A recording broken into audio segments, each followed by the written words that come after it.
Dayton. Once a growing city with coal, steel, automotive industries, has experienced one of the most drastic population decreases in the country, declining from its peak population by 46%.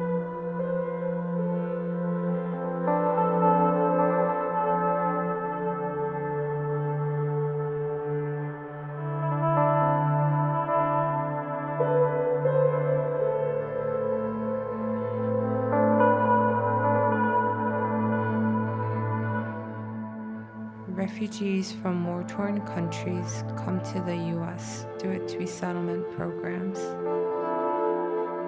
To welcome strangers in a new land, we listen to their stories.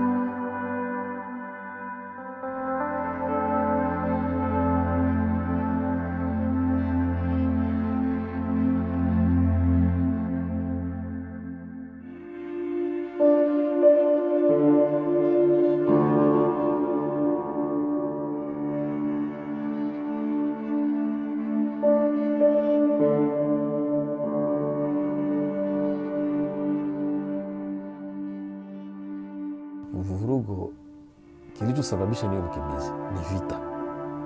Kumetokea ghasia, ghasia ya mapinduzi ya serikali ilikuwepo.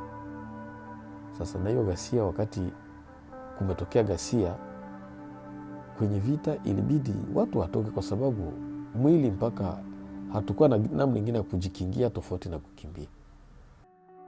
Particularly to Dayton, was a long process. Originally, they flee their own country because they're forced to because of some kind of war, persecution, violence.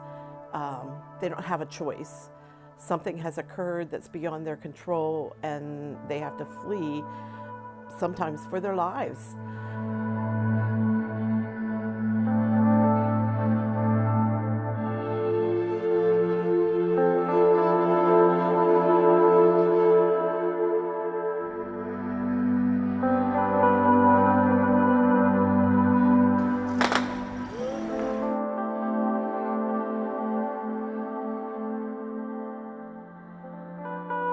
Jua tukitoka moja kwa moja nyumbani na kuja kufika moja kwa moja Tanzania.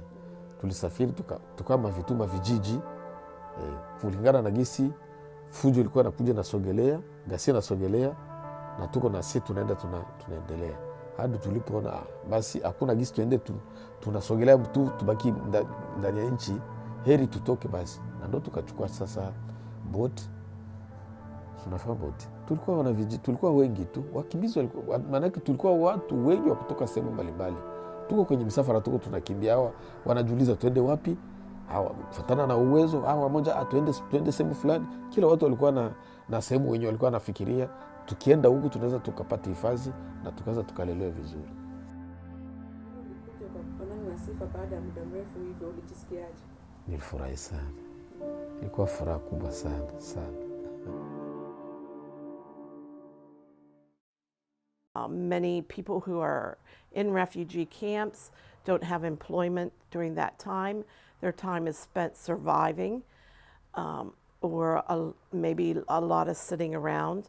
So they come here, life is fast-paced for them. Because of their job skills don't always transition well to the United States, they have to take entry-level jobs. Unafanya kazi gani kabla ukuje hii nchi? Kabla nikuje maisha ni mwangu mote nilikuwa niko maisha ya kielimu. Nimeanza kujifunza hapa ku center ya Wanageri hapa. Ndio nimefanya kama wiki 4 niko najifunza gisi ya kugusa machine. Kisha ndo nikaenda ajiriwa hapa. Fine.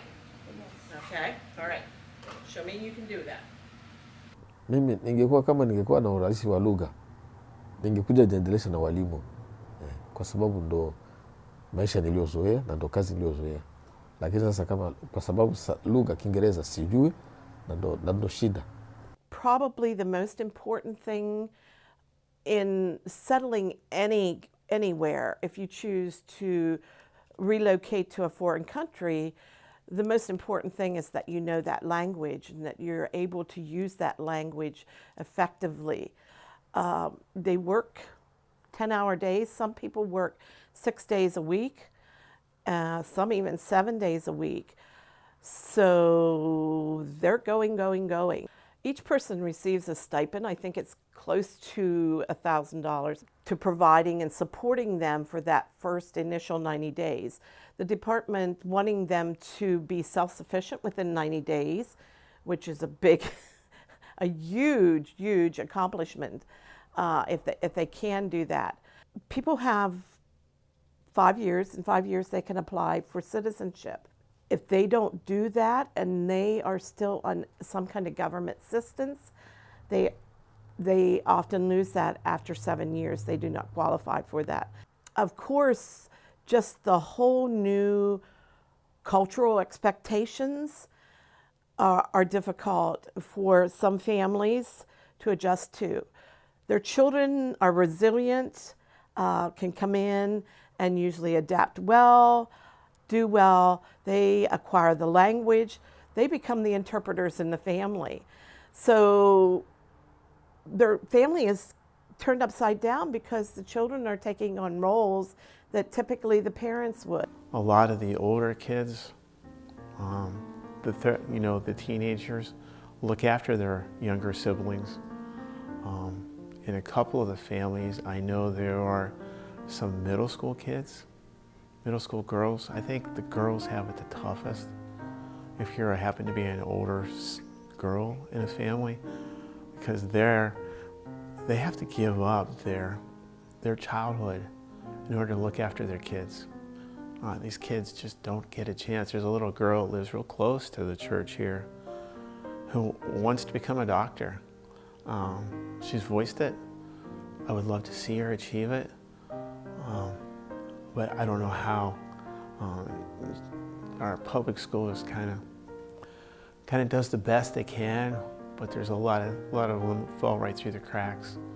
I'm afraid she's falling through the cracks as far as her education goes.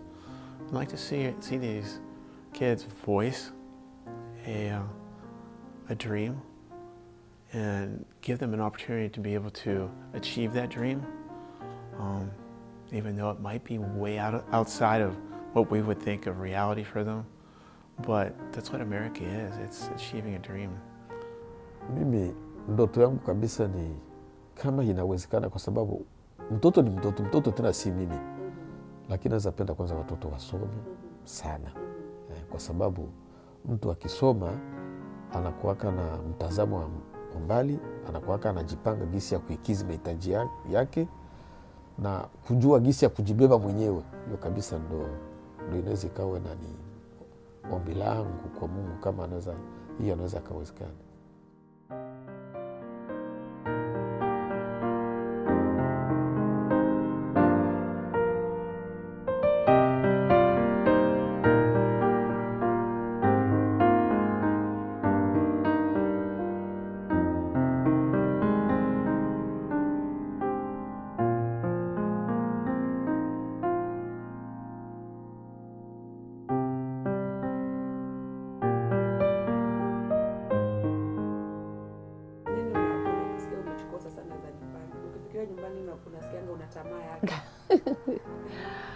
Kuonana na ndugu.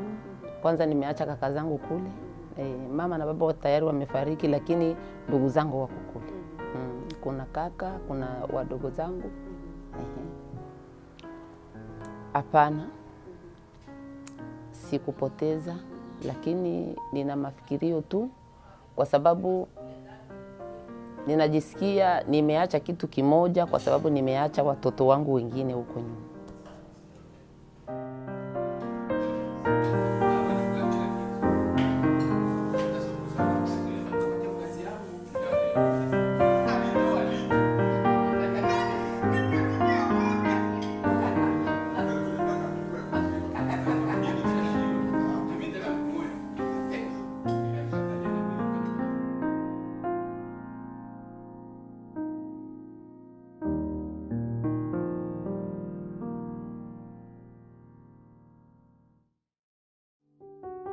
with help.